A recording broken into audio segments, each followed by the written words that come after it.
Hey guys, it's Stephanie. Welcome to my health, wellness, tea, candles, things that smell good, just generally talking about life channel, whatever I feel like. So today I am on a work lunch break. I'm working from home today.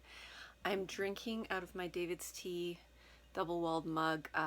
It's iced tea season. So this is the last of my honey, was it honey bee from Murchies? It's the one that had bee pollen in it. So I did like a cold brew. I just chuck it into a big pile of water, let it do its thing in the fridge overnight, and then I strain it out and ice it. So I didn't sweeten it or anything. And it does have just that light honey note, but without the sweetener, it's not like overly intense honey. It's just, yeah, it's a nice iced tea. I lately have been craving ordering a bunch of teas, and I'm trying to sort of hold back.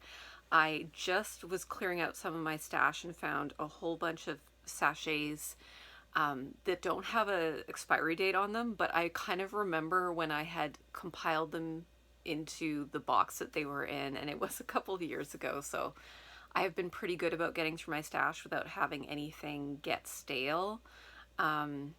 I know it doesn't really go bad, it just kind of gets flavorless and kind of gross, but still trying not to overdo it. I seem to be in a good mode, knock wood, of like just replacing what I'm using.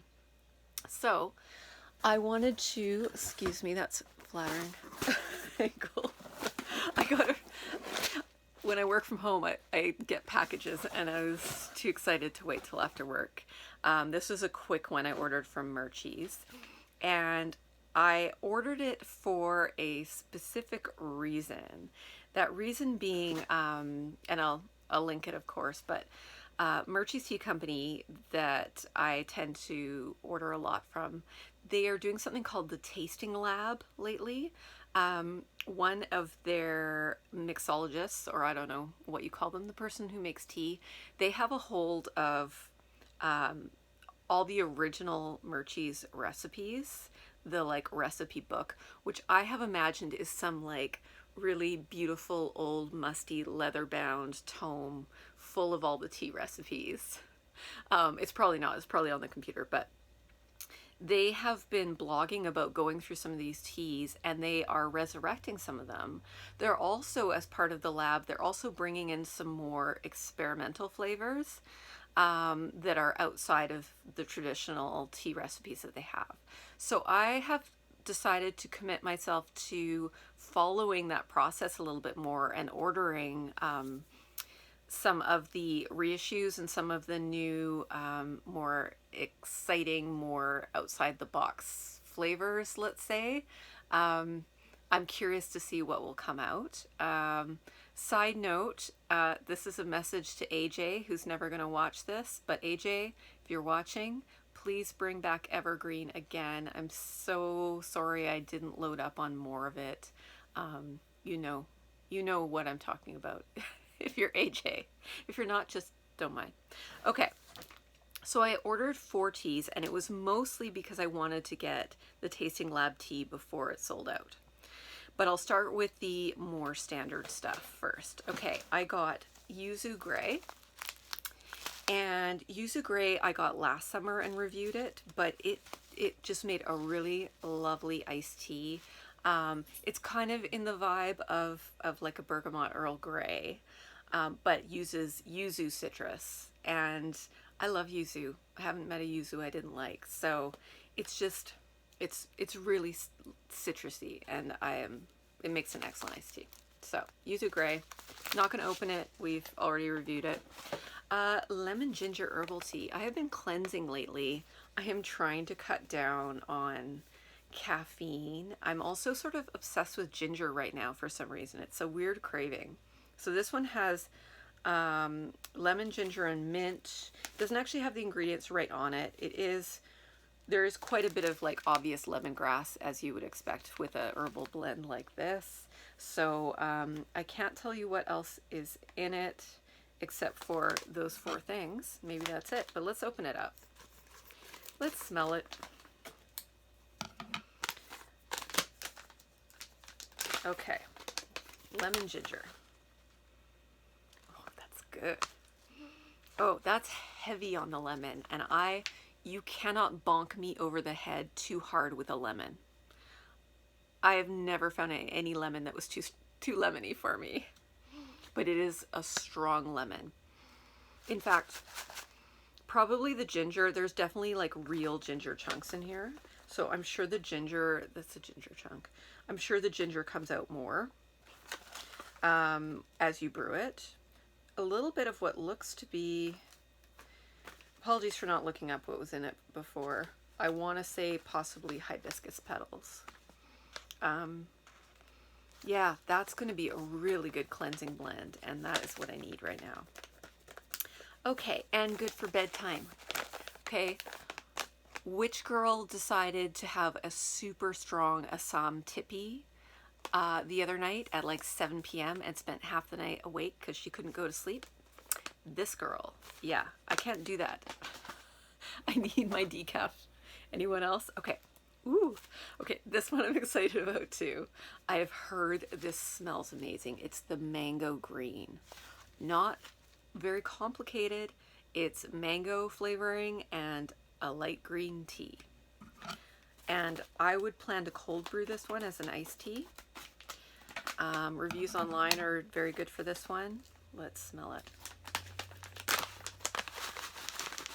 Okay, a few calendula petals just to make it pretty. Boop. Mmm, that's a nice mango. You know, sometimes, and I know that there's possibly artificial flavoring in here, but I think there are real mango chunks in here as well. That is not a gross fake mango. That smells like a really good mango. Okay, so I'll go through this fast. Okay, so here is the Tasting Lab one. Now, I think I've gone on in this channel before about the number 10 blend. That is one of my favorite blends from Murchies. This one is the number 9 blend. It doesn't mean it has anything to do with number 10. But this was in the book before number 10. It is a green-black tea blend, and it says this green-black blend comes straight out of our blend book, featuring the light scent of jasmine and osmanthus flowers. Okay, I had to look up osmanthus, and I'm probably going to get this wrong, so feel free to like correct me in the comments. I have approached osmanthus before via more like body care and perfume scents. My understanding is it's a herbaceous plant, and you would expect something floral, but also maybe slightly peachy. And so yeah, it's an old recipe, and I think the osmanthus was perhaps a creative interpretation. So there's a little bit of a modern spin put on this, but this will be a limited edition unless I campaign heavily for them to keep it. So let's see if I like it. Number 9. All right.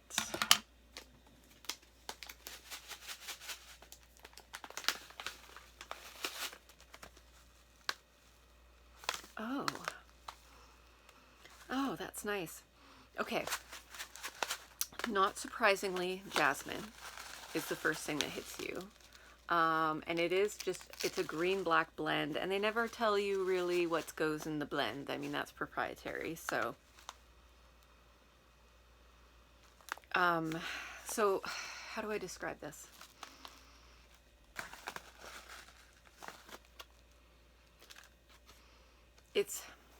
I can't wait to brew this. I'm sorry I didn't brew it up and taste it for you guys. Maybe I'll do like a little mini video. Honestly, I've had way too much caffeine today. I have gone the full roller coaster of like up, up, up, anxiety, down, down, down. So, and I'm drinking more tea, so I couldn't taste this.